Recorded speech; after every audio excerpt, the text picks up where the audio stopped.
बालाघाट नगर पालिका के पास सफाई व्यवस्था की 100-200 नहीं बल्कि 400 से ऊपर कर्मचारी हैं, जिनकी प्रतिमाह का वेतन लाखों में जाता है। घर घर से कचरा उठाने करोड़ों रुपए के वाहन हैं, फिर भी शहर में स्वच्छता को लेकर नतीजा सिफर है। स्वच्छता सर्वेक्षण में ग्रेडिंग तो सुधरी, लेकिन हालत नहीं सुधर सकी है।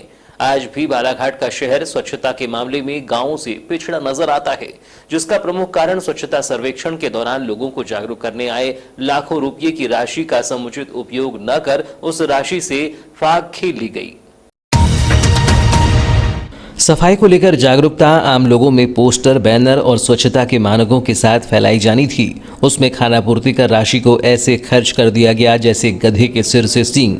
भले ही नगरपालिका सूखा और गीला कचरा, डोर टू डोर कचरा और कचरे के निष्पादन को बेहतर बताकर 35वें पायदान पर प्रफुल्लित हो रहा हो, लेकिन यह भी उतना ही कटु सत्य है कि अमले और लाखों के खर्च से वह शहर की स्वच्छता की तकदीर और तस्वीर बदल सकता था।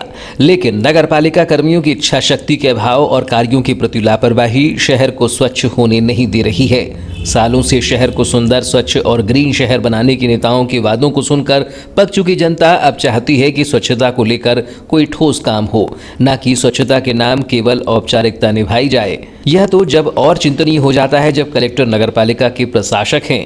स्वच्छता सर्वेक्षण में जहां बालाघाट की वर्ष 2020 में 75वीं रैंकिंग थी, वहीं वर्ष 2021 में बालाघाट को 35वीं रैंकिंग मिली है। रैंकिंग जरूर प्रसन्न करने वाली है, लेकिन हालत वैसी नहीं है जैसे सही मायनों में स्वच्छता को लेकर होनी चाहिए थी। गौरतलब हो कि स्वच्छता के नाम पर नगरपालिका के पास सड़क सफाई, ट्रैक्टर ट्रॉली, वाहन चालक, नाली सफाई और ट्रेचिंग ग्राउंड में 100-200 नहीं बल्कि नियमित मस्टर रोल और विनियमित कर्मचारियों की 400 से ज्यादा फौज है।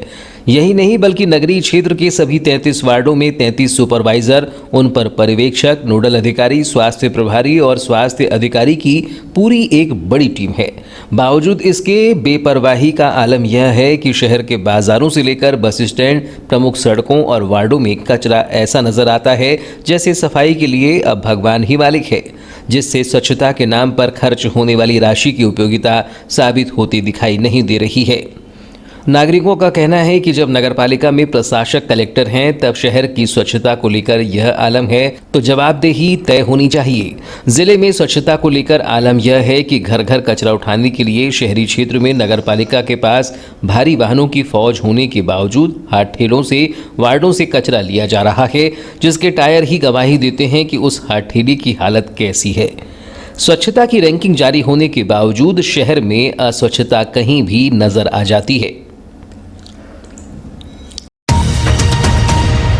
मध्य प्रदेश सरकार द्वारा श्रमिक कार्ड के हितग्राहियों के लिए चलाई जाने वाली योजनाओं का लाभ देने के लिए शिविरों के माध्यम से बल्क में आए आवेदनों के बावजूद अब तक आवेदन पत्रों की जांच और श्रमिक कार्ड बनाने में हो रही देरी को लेकर कोसमी और नवेगांव के ग्रामीणों ने जनपद उपाध्यक्ष बम्बुरे के नेतृत्व में जनपद में प्रदर्शन किया। जनपद उपाध्यक्ष ने आरोप लगाया कि भारी तनख्वाह लेने के बावजूद शहर से लगे कोसमी और नवेगांव के ग्रामीणों के श्रमिक कार्ड बनाने में देरी की जा रही है, जिससे ग्रामीणों को कार्ड बन जाने से समय पर मिलने वाला लाभ नहीं मिल पा रहा है। जनपद उपाध्यक्ष जुगल किशोर बम्बुरे ने कहा कि यह सर्वविदित है कि ग्राम पंचायत कोसमी और नवेगांव में बड़ी संख्या में श्रमिक निवास करते हैं, लेकिन श्रमिक कार्ड बनाने में होने वाली दिक्कतों के कारण वह श्रमिक कार्ड नहीं बना पा रहे हैं, जिसको देखते हुए जनपद की सामान्य सभा की बैठक में शिविर लगाकर ग्रामीणों के श्रमिक कार्ड बनाने का प्रस्ताव लिया गया था, जिसके चलते विगत महीने में लगाए गए शिविर में बड़ी संख्या में कोसमी और नवेगांव के ग्रामीणों ने श्रमिक कार्ड बनाने के लिए आवेदन किया था। लेकिन कई दिन गुजर जाने के बाद भी अब तक जांच नहीं की जा रही है, बल्कि किसी के दबाव में श्रमिक कार्ड को रोकने का काम किया जा रहा है, जो ग्रामीणों को उसके हक और अधिकार से रोकने जैसा है। मध्य प्रदेश शासन की योजना है श्रमिक कार्ड। जो मजदूर व्यक्ति है उसको शासन द्वारा श्रमिक कार्ड बनाया जाता है। वो सम्माननीय शिवराज सिंह चौहान जी की ये योजना है और मैं भाजपा का एक छोटा सा जनपद पंचायत का उपाध्यक्ष हूँ। तो हमारे शासन ये चाहती है कि गरीबों को हर तरह की सुविधा जो शासन ने दी गई है उनके तक पहुंचाना। इसी संबंध में जनपद पंचायत मेरे द्वारा आवेदन दिया गया, सामान्य सभा में हमने प्रस्ताव लिए थे कि ग्राम पंचायत कोसमी और नवेगांव में बहुत, आप लोग भी जानते हैं कि श्रमिक बहुत सारे हैं वहाँ, और उनका श्रमिक कार्ड नहीं बन पाता क्योंकि बहुत सारी कठिनाइयाँ हैं, जो ऑनलाइन आवेदन करना है, लोक सेवा में पैसा लगता है और भी सारी चीज़ें वो एक मजदूर आदमी नहीं कर पाता है। तो उस योजना से वंचित थे लोग, तो इसलिए हमने शिविर प्रस्ताव लेके शिविर करवाए नवेगांव में और ग्राम पंचायत कोसमी में। वहाँ से 700 कुछ फॉर्म लेके आए हो, सब संबंधित दस्तावेज जमा कर करके, और दिनांक 26 को वहाँ शिविर लगा था ग्राम पंचायत कोसमी में। आज दिनांक तक के जनपद पंचायत के कर्मचारी जो पीसीओस होते हैं उनको जांच करने के लिए दिया गया। सीओ साहब ने आवेदन निर्देश कर दिए, लेकिन लापरवाही उतनी कि अभी तक सिर्फ 50 आवेदनों की जांच हो पाई है। जबकि दूसरी ओर इस मामले में जनपद पंचायत बालाघाट के सीईओ गायत्री सारथी का कहना है कि बल्क में आए आवेदनों की जांच में समय लग रहा है, जिसके लिए उन्होंने अधीनस्थ अमले की टीम बनाकर आवेदन की जांच करने निर्देश दिए हैं। उनका कहना है कि किसी के दबाव में न तो किसी अपात्र को पात्र किया जाएगा और न ही किसी पात्र को अपात्र किया जाएगा। आवेदनों की जांच कराकर पात्र हितग्राहियों के श्रमिक कार्ड जल्द ही बनाए जाएंगे। एक्चुअली अभी कुछ दिन पहले ग्राम पंचायत कोसमी में और ग्राम पंचायत नवेगांव में श्रमिक कार्ड बनाने हेतु शिविर का आयोजन किया गया था। उसमें कोसमी में 500 से अधिक और नवेगांव में 300 से अधिक आवेदन प्राप्त हुए थे। क्षेत्रीय जो समन्वयक अधिकारी है उसके द्वारा यह कहा गया कि ये इतने सारे आवेदन बल्क में जो आवेदन आए हैं उसका वो अकेला जो है परीक्षण नहीं कर पाएंगे, तो इसके लिए एडीओ पीसीओ लोगों की एक दल बनाई गई थी कि ताकि जल्दी से जांच कार्य हो सके। और इसके आधार पर उन्होंने जांच कार्य प्रारंभ भी कर दिया है, लेकिन चूँकि आवेदन बहुत ज़्यादा हैं, बहुत अधिक मात्रा में आवेदन है, इस कारण थोड़ा सा विलम्ब हो रहा है। बाकी कार्य प्रारंभ है और बहुत शीघ्र जो है जांच करके जो पात्र व्यक्ति हैं उनका श्रमिक कार्ड जारी कर दिया जाए। जिले के ऐसे छात्र जो सरकार की योजना बेस्ट ऑफ 5 में पास हुए हैं, उन्होंने निजी आईटीआई में प्रवेश तो ले लिया, लेकिन अब उनका वेरिफिकेशन संबंधित ट्रेड में गणित और विज्ञान विषय में पास होने की अनिवार्यता के कारण रुक गया है। जानकारों की माने तो निजी आईटीआई में संचालित ट्रेड, फीटर, इलेक्ट्रीशियन और कंप्यूटर में प्रवेश के लिए छात्र का 10वीं की परीक्षा में गणित और विज्ञान विषय में पास होना अनिवार्य है, जिसके आधार पर ही उसका वेरिफिकेशन होना है। जबकि जिन छात्रों ने आज शासकीय आईटीआई द्वारा वेरिफिकेशन नहीं कराए जाने का आरोप लगाया है, उनका स्वयं का कहना है कि वे सभी छात्र बेस्ट ऑफ 5 में पास हुए छात्र हैं, जिनका गणित ग्रेस लगा है। जबकि आईटीआई में संबंधित ट्रेड में प्रवेश के लिए गणित और विज्ञान में पास होना अनिवार्य है। सवाल यह खड़ा होता है कि जब छात्रों का वेरिफिकेशन होना बाकी था, तो आखिर निजी आईटीआई संस्थान ने छात्रों को कैसे प्रवेश दिया? अब नियमों के कारण छात्रों का भविष्य उलझ गया है। जहां शासकीय आईटीआई गणित और विज्ञान विषय में पास वाले के वेरिफिकेशन नियमों का हवाला दे रहा है, वहीं वैनगंगा आईटीआई में प्रवेशित छात्रों ने कलेक्टर कार्यालय में पहुंचकर वेरिफिकेशन नहीं होने का आरोप लगाते हुए कहा कि जब ऐसे नियम हैं तो फिर हमें पास ही क्यों किया गया। वैनगंगा आईटीआई में प्रवेशित छात्र 22 नवंबर को कलेक्ट्रेट कार्यालय पहुंचे और कलेक्टर के नाम दिए गए ज्ञापन के माध्यम से बताया कि उनका शासकीय आईटीआई द्वारा वेरिफिकेशन नहीं किया जा रहा है, जिससे उनका आईटीआई करके भविष्य बनाने का संकल्प अंधकारमय हो गया है। छात्र राजा मस्खरे और विशाल बोपचे ने बताया कि वह सभी वैनगंगा आईटीआई के छात्र हैं और माध्यमिक शिक्षा मंडल द्वारा बेस्ट ऑफ 5 में उत्तीर्ण किए गए हैं, जिसके आधार पर उन्होंने एमपी ऑनलाइन में काउंसलिंग रजिस्ट्रेशन फॉर्म भर दिया है, लेकिन अब उनका शासकीय आईटीआई के माध्यम से वेरिफिकेशन नहीं किया जा रहा है। छात्रों ने बताया कि उन्हें गणित में ग्रेस मिला है। जब आईटीआई में प्रवेश के लिए विषय के आधार पर रोक दिया जाना था, तो हमें पास ही क्यों किया गया? हमारा वेरिफिकेशन यानी कि 10वीं पास होने के बाद भी वेरिफिकेशन नहीं हो रहा है। माध्यमिक शिक्षा मंडल के द्वारा अगर हमें 10वीं में पास किया गया, यानी कि 10वीं में कोई एक सब्जेक्ट में मैथ्स में हमें ग्रेस लगा है। जब हमें ग्रेस लगा ही था तो हमें पास क्यों कराया गया? और कराया गया तो हमारा फिर शासकीय आईटीआई में वेरिफिकेशन क्यों नहीं हो रहा है? इस समस्या ऐसे कितने छात्र हैं, कितने आप लोग हैं जो अभी तक जिनका वेरिफिकेशन नहीं हुआ है? 40 से 50 41।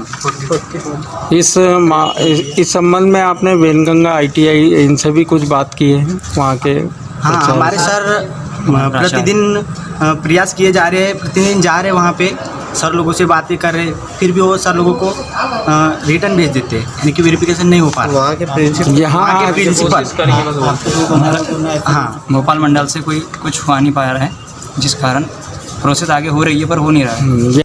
जबकि जानकारों का कहना है कि एमपी ऑनलाइन में काउंसलिंग रजिस्ट्रेशन फॉर्म भरते समय पूछे गए पास के सवाल के जवाब में छात्रों ने हाँ तो कर दिया, लेकिन उसको लेकर वेरिफिकेशन नियमों में साफ है कि आईटीआई में संचालित फीटर, इलेक्ट्रीशियन और कंप्यूटर में प्रवेश के लिए गणित और विज्ञान में पास होना अनिवार्य है, जिससे साफ है कि नियमों के मकड़जाल में छात्र उलझ गए हैं। वहीं बिना वेरिफिकेशन के प्रवेश देना भी अपने आप में एक बड़ा सवाल है। हालांकि मामले में आईटीआई के प्राचार्य मोहसिन हबीब ने बताया कि आईटीआई में संचालित ट्रेड, फीटर, इलेक्ट्रीशियन और कंप्यूटर में गणित और विज्ञान में पास होना अनिवार्य है, जिसके आधार पर ही वेरिफिकेशन किया जाता है। यदि इन विषयों में पास होंगे तो उनका वेरिफिकेशन कर दिया जाएगा। नगर पालिका परिषद सर्वेक्षण 2021 में बेहतर पोजीशन प्राप्त करने के बाद अब नगरीय क्षेत्र को और भी स्वच्छ सुंदर बनाने की कवायद में जुट गया है, लेकिन क्षेत्र के कुछ प्रतिष्ठान नगर पालिका की इस मेहनत पर पानी फेरते नजर आ रही हैं और ये दुकानदार सड़क पर गंदगी भी फैला रही हैं, जिससे मच्छरों के पनपने और बीमारियों का खतरा बढ़ गया है। जिसके चलते ही सोमवार को नगर पालिका परिषद के अमले ने वार्ड क्रमांक 9 का निरीक्षण कर दुकानदारों के खिलाफ चालानी कार्रवाई की है। नगर पालिका के अमले ने सोमवार को नगर में संचालित किराना दुकान साजन दास किराना स्टोर्स और मनोज किराना स्टोर्स पर गंदगी फैलाने के मामले में चालानी कार्यवाही की है। यहां अमले ने दोनों दुकानदारों के संचालकों से जुर्माने की राशि के रूप में 1000 रुपये वसूल किए हैं। साथ ही दुकानदारों को चेतावनी दी है कि दोबारा उनके द्वारा गंदगी फैलाई गई तो उनकी दुकानों को सील करने की कार्यवाही की जाएगी। कार्यवाही के दौरान राजस्व निरीक्षक देवलाल तिवड़े समेत अन्य स्टाफ मौजूद रहा। मामले में स्वास्थ्य शाखा प्रभारी सूर्य प्रकाश उइके ने बताया कि वार्ड क्रमांक 9 में 2 दुकानदारों द्वारा गंदगी फैलाकर मच्छर पनपाने और बीमारियों का खतरा बढ़ाने के चलते उनके खिलाफ जुर्माने की कार्यवाही कर चेतावनी दी गई है कि दोबारा गंदगी फैलाई गई तो दुकानों को सील किया जाएगा। क्रमांक 9 खान गली में एक किराना दुकान द्वारा गंदगी फैलाई जा रही है, जिससे काफ़ी मच्छर और बीमारी होने की संभावना बनी है, जिस कारण से हमने देखते हुए एक साजन दास किराना दुकान एवं मनोज किराना दुकान पे चालानी कार्रवाई। कितने का चालान काटा गया इनका? 1000 रुपये का चालान कार्रवाई। आगामी अगर इसी टाइप की अगर गंदगी देखी जाएगी तो क्या कुछ कार्रवाई की जाएगी इन दुकानदारों के ऊपर? इन दुकानदारों की दुकानें सील बंद की कर दी जाएगी अगर ये अभी तक ना सुधरे तो। सर, ये देखा जा रहा है कि बार बार नगर पालिका के द्वारा समझाई दी जाती है कि आप अपने कचरा घरों के सामने ना रखें, फिर भी उसके बावजूद भी लापरवाही बरती जा रही है दुकानदारों। हाँ, इस पर इसी को देखते हुए इनके ऊपर दंडात्मक कार्रवाई की गई। कितने का चालान कटवाया गया? अभी 1000 का चालान कार्रवाई दोनों दुकानों से? जी। कोविड-19 के कारण इस वर्ष प्राथमिक, माध्यमिक से लेकर हाई स्कूल और हायर सेकेंडरी सहित माध्यमिक विद्यालय और प्रोफेशनल कोर्स बीएससी नर्सिंग के छात्र छात्राओं को जनरल प्रमोशन देकर पास कर दिया है, लेकिन पैरा मेडिकल के छात्र छात्राओं की न तो परीक्षा ली गई और न ही उन्हें जनरल प्रमोशन दिया गया, जिससे पैरा मेडिकल छात्र छात्राओं का पूरा 1 साल बर्बाद हो गया है। जबकि पैरा मेडिकल छात्र छात्राओं ने ऑनलाइन क्लासेस भी लगाई, बावजूद अब तक परीक्षा नहीं होने से भविष्य को लेकर चिंतित छात्र छात्राओं ने कलेक्टर के नाम दिए गए ज्ञापन में ऑनलाइन परीक्षा कराने या फिर जनरल प्रमोशन देने या ओपन बुक से परीक्षा कराए जाने का विकल्प देकर छात्र छात्राओं के भविष्य को देखते हुए त्वरित निर्णय लिए जाने की मांग की है। शहर के एक निजी पैरामेडिकल की पढ़ाई कर रही प्रिया रांगडाले और छात्र संगम बिसेन ने बताया कि उन्होंने सत्र 2019-2020 में प्रवेश लिया था, जिसकी परीक्षा हो जानी थी, लेकिन लॉकडाउन के कारण परीक्षा नहीं हो सकी। लेकिन आज जब सारी गतिविधियां प्रारंभ हो गई हैं और पूर्व में कोविड-19 के कारण जहां महाविद्यालयों की परीक्षा ओपन बुक से कराई गई और बीएससी नर्सिंग के छात्र छात्राओं को जनरल प्रमोशन देकर पास कर दिया गया, तो फिर पैरामेडिकल छात्र छात्राओं की अनदेखी क्यों की जा रही है। उन्होंने कहा कि जबकि बीएससी नर्सिंग के छात्र छात्राओं और हमारी यूनिवर्सिटी एक होने के बावजूद छात्र छात्राओं से भेदभाव किया जा रहा है, जिससे उनका भविष्य अंधकारमय हो गया है। हमारी मांग है कि यूनिवर्सिटी हमारी ऑनलाइन परीक्षा कराए या जनरल प्रमोशन दे या फिर ओपन बुक के माध्यम से परीक्षा कराए, ताकि पैरामेडिकल छात्र छात्राओं का भविष्य अंधकारमय न हो। उन्होंने कहा कि यदि जल्द ही इस मामले में प्रशासन हम छात्र छात्राओं के भविष्य के बारे में नहीं सोचता है, तो आगामी समय में उक्त मांगों को लेकर वह पैरामेडिकल काउंसिल का घेराव करेंगे। हम स्वयंश्री कॉलेज से हैं हम लोग 2019 की बेस से है और हम लोगों की अभी तक एग्ज़ाम नहीं हुई है, जबकि हमारी अभी सेकेंड ईयर की एग्ज़ाम होना था। और इसी यूनिवर्सिटी ने अभी बीएससी नर्सिंग को जनरल प्रमोशन दिया है, बट हमें नहीं दिया है। तो हमारी यही मांग है कि हमें जनरल प्रमोशन दे या हमारी ओपन बुक एग्ज़ाम कराई जाए। अभी आप कलेक्टर साहब से शायद मिलना हुआ होगा तो जी नहीं, हमारा मिलना नहीं हुआ है। तो ज्ञापन किसको दिए हैं? अभी कलेक्टर सर को ही देने आए हैं। अच्छा, देने आए हैं। जिला मरार माली समाज द्वारा आयोजित दीपावली मिलन समारोह 22 नवंबर को नव निर्माणाधीन माता सावित्रीबाई फुले कन्या छात्रावास में मुख्य अतिथि राज्य मंत्री रामकिशोर कावरे, विशेष अतिथि पूर्व विधानसभा उपाध्यक्ष एवं विधायक हीना कावरे, कार्यक्रम अध्यक्ष मरार माली समाज के जिला अध्यक्ष रमेश नागेश्वर के आतिथ्य में किया गया। कार्यक्रम का प्रारंभ महात्मा ज्योतिबा फुले एवं माता सावित्री फुले के चित्र के समक्ष दीप प्रज्वलित कर माल्यार्पण कर किया गया। दीपावली मिलन समारोह कार्यक्रम को संबोधित करते हुए मंत्री रामकिशोर कावरे ने कहा कि हमारे समाज द्वारा भव्य छात्रावास का निर्माण कराया जा रहा है, जिसके लिए समाज के सभी पदाधिकारियों और कार्यकर्ताओं को बधाई है। इस भवन के निर्माण के लिए मेरे द्वारा अब तक 7 लाख रुपए दिए जा चुके हैं और इस मंच के माध्यम से आज 3 लाख रुपये और देने की घोषणा करता हूं। उन्होंने कहा कि मरार समाज का यह भवन जल्द ही पूर्ण होगा। इसके निर्माण में आने वाली कठिनाइयों को शीघ्र दूर किया जाएगा और राशि की व्यवस्था भी करने का प्रयास होगा। इसी कड़ी में पूर्व विधानसभा उपाध्यक्ष एवं विधायक हीना कावरे ने कहा कि मरार समाज के पदाधिकारियों ने भवन निर्माण का कार्य कराकर उपलब्धिपूर्ण कार्य किया है। फिलहाल यह कार्य प्रगति पर है और शीघ्र ही पूर्ण होगा। उन्होंने कहा कि जब समाज को हमारी आवश्यकता होगी हम हाजिर हो जाएंगे। उन्होंने कहा कि समाज में अगड़ा और पिछड़ा वर्ग होता है। अगड़ा वह होता है जो शासकीय योजनाओं का लाभ लेते हैं और जो योजनाओं का लाभ नहीं लेते वह पिछड़े रह जाते हैं। इस अवसर पर मरार माली समाज के कोषाध्यक्ष बीपी पंचेश्वर ने विस्तार से जानकारी प्रदान की। कार्यक्रम को जिला मरार माली समाज मंडला के अध्यक्ष हजारीलाल कावरे, सिवनी अध्यक्ष सुनील राणा, बरघाट के गजानन पंचेश्वर, रमेश पंचे, उमेश पंचेश्वर तथा अन्य पदाधिकारियों ने भी संबोधित किया। कार्यक्रम का संचालन जिला मरार माली समाज के सचिव राजकुमार चौधरी ने किया। इस दौरान मरार माली समाज के सभी पदाधिकारी, ब्लॉक अध्यक्ष, महिला विंग, यूथ विंग के पदाधिकारियों सहित बड़ी संख्या में सामाजिक लोग उपस्थित थे। सामाजिक स्वजाति बंधु जो है दीपावली त्यौहार मनाने के पश्चात खेती बाड़ी से पूरी तरह ही निवृत्त हो रहे हैं। तो ये मिलन समारोह जो है हम लोग सामाजिक एकरूपता, समाज में किसी प्रकार की कोई परेशानी तो नहीं है, तो एक सद्भावना के स्वरूप हम लोग आपस में मिल रहे हैं और यह जो है पूर्व से ही चला आ रहा है।